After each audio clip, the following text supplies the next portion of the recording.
बिस्मिल्लाहिर्रहमानिर्रहीम। बोलते कालम के साथ मैं आमिर रज़ा खान। और कभी कभी इंसान की अगर ख़बरें सच साबित हों तो उसको अंदर से खुशी होती है। दो ख़बरें जो कि मैं दे चुका था, दोनों सच साबित हुई, दोनों के प्रूफ आ गए और उसके बाद से शोर मचा पड़ा है। पहली ख़बर तो नेतन्याहू को पड़ने वाली गालियाँ हैं। आपको याद है 2 हफ्ते पहले मैंने एक टेलीफोन कॉल का जिक्र किया था। अभी भी आप मेरा व्लॉग उठाएं, उसमें से देख लें। दूसरी खबर पाकिस्तान में मिलने वाली तेल और गैस है। इस पर मैं अपना आने वाला व्लॉग करने जा रहा हूं, जिसकी अब हुकूमती सतह पर तस्दीक आ रही है। परसों भी कल से छोड़ के परसों वाले दिन भी एक बुज़ुर्ग ने मुझसे नमाज़ पढ़ने के बाद पूछा क्या वाकई तेल निकल रहा है। तो मैंने उनसे कहा कि तेल भी है, गैस भी है, लेकिन कहाँ है, कितना फ़ायदा होगा। अब गवर्नमेंट ने इसके दादोशुमार जारी कर दिए। आने वाला व्लॉग उस पर करूँगा, लेकिन अभी नेतन्याहू को पड़ने वाली गालियाँ है। एक्सोस ने ये इस खबर को ब्रेक किया और उसने जो है लिखा कि डोनाल्ड ट्रंप ने टेलीफोन कॉल पर नेतन्याहू को FU किंग, अब इसको आप खुद ही जोड़ लीजिएगा, कहकर कहा कि तुम पागल हो, यू आर क्रेज़ी, और अगर मैं ना होता तो तुम जेल में होते। जिस तरह के जराइम वो कर रहा है और जिस तरह के जराइम वो करने जा रहा था, जिससे डोनाल्ड ट्रंप ने उसको रोका है, मेरा ख्याल है ये बड़ी ख़बर है। और मैं इससे पहले डोनाल्ड ट्रंप और नेतन्याहू के अख्तिलाफ़ात का बता चुका हूँ। याद कीजिए मेरी वो रिपोर्ट जो मैंने आपको किया था कि CIA को जो है गुमराह किया मुसाद ने, और मुसाद ने यह कहा था कि ईरान के अंदर सिर्फ 2 दिन की बमबारी से ही पूरी ईरानी रजीम जो है वो तब्दील हो जाएगी, लोग सड़कों पे आ जाएंगे, लोग पहले ही तंग हैं, इनसे कुछ ना हुआ और ईरानी एकदम से इकट्ठे हो गए। ये भी मैंने बताया था कि ये ईरानी एक गोली चलने के बाद आपको इनमें कोई डिवीज़न नज़र नहीं आएगी। आज के दिन तक कोई डिवीज़न नहीं है। इख्तिलाफ़ात होंगे पासदारान इनकलाब के सियासी लोगों से, सियासत वालों के पासदारान इनकलाब से, लेकिन इसमें कोई शक नहीं है कि दोनों ही मुखलस हैं ईरान के साथ और दोनों चाहते हैं कि ईरान का दिफा किया जाए और ईरान का न्यूक्लियर जो है ना दिया जाए। नेतन्याहू ये जंग बंद नहीं होने देते थे। मैंने इस पर भी कहा था कि नेतन्याहू जब भी मुज़ाकरात का दौर चलता है लेबनान में हमले तेज़ कर देते हैं, और अब उन्होंने जब मुज़ाकरात के बिल्कुल करीब पहुँचे तो लेबनान पर हमले तेज़ किए। ईरान ने इस पर जो है मुज़ाकरात से इनकार कर दिया और पैगाम रसानी का जो सिलसिला था गौल अब्बास अराक़ची के, वो हमने ख़त्म कर दिया है, क्योंकि लेबनान पर जुल्म हो रहा है। बेरूत की तरफ जो है IDF जो है, इसराइली डिफेंस फोर्सेस जो हैं, उन्होंने पेशकदमी शुरू कर दी थी, जिस पर डोनाल्ड ट्रंप काफ़ी बरहम हुए। उन्होंने 45 दिन के लिए सीज़ फायर कर रखा था।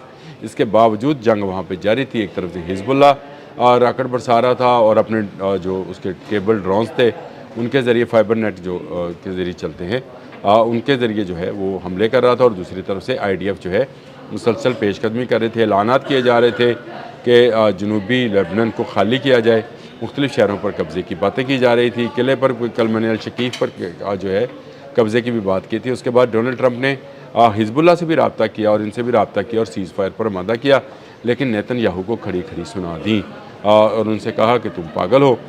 साथ में जो गाली है वो मैंने आपको शुरू में बता दिया, FU लिख के उसके आगे किंग लिखिए, गाली बन जाती है। वो गाली जो है वो उसने उनको कई एक्सोस के मुताबिक है, ये गाली कही गई। RT ने भी इसको रिपोर्ट किया है और उसने जो है ये एक ऐसी ख़बर है जिसने पूरी दुनिया को खिला कर रख दिया। सारी दुनिया मेरे समेत यही समझती रही कि डोनाल्ड ट्रंप एप्स्टीन फ़ाइल से जो हैं खौफज़दा हैं और एप्स्टीन फ़ाइल आने के बाद वो ब्लैकमेल हो रहे हैं। उनके जो फाइल्स हैं वो सामने इसलिए नहीं आ रही कि उनसे कहा गया कि आप ईरान पर हमला करो, उन्होंने ईरान पर हमला कर दिया।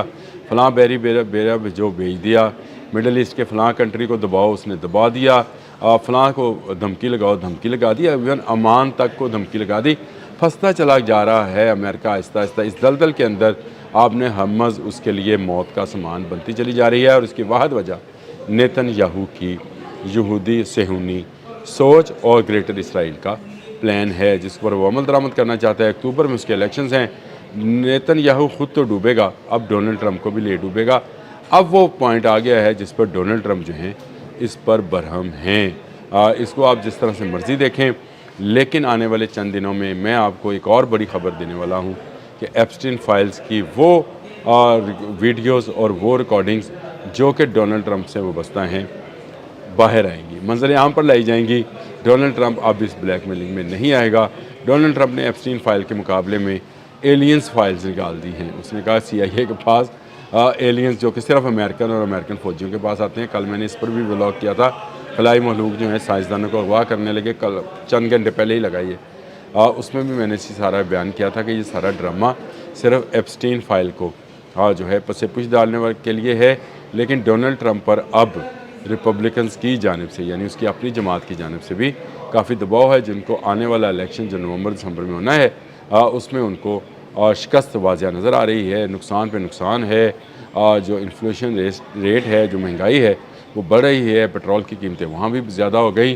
हासिल वसूल कुछ नहीं हुआ। ना ईरान में रजीम चेंज हुई, ना वहाँ पर एटमी मवाद जो है यूरेनियम, अफसरदा यूरेनियम जो है वो अभी तक हासिल हुआ है, और ना ईरान ने जो है वो पसपाई इख्तियार की है। ईरान हर हमले के जवाब में एक बड़ा हमला जो है करता चला जा रहा है, नए हथियार इंट्रोड्यूस करवा रहा है। कल मैंने रजब 27 का भी जिक्र किया था, और उससे पहले मैं फतह 1 पर भी एक पूरा व्लॉग कर चुका हूँ जिसमें मैंने सारी चीज़ों को बताया था। तो अमेरिका के लिए इस सारी गेम प्लान के अंदर जो कि नेतन्याहू का बनाया हुआ था, शिकस्त ही शिकस्त है। और मैं जब भी कहता हूँ कि मैं दीवार पे लिखी नज़र आती है, लोग पूछते थे दीवार पे लिखी, तो मैं आपसे ये कहता था ये शिकस्त है। और इसी फ्रस्ट्रेशन में डोनाल्ड ट्रंप ने जिसके हाथ की कठपुतली बना हुआ था, यानी नेतन्याहू के हाथ की कठपुतली, उसी को जो है अब ललकार दिया है। अब जो है इज़राइल जो है उसकी वो ताकत नहीं रहेगी, क्योंकि अमेरिका उससे पीछे हटना चाह रहा है। अमेरिका इस जंग को ख़त्म करना चाह रहा है, मुज़ाकरात करना चाह रहा है। अमेरिका में फ़ुटबॉल वर्ल्ड कप होने जा रहा है। वो चाहता है कि उससे पहले पहले ये मामला हल हो और वो बाइज़्ज़त वापस आए।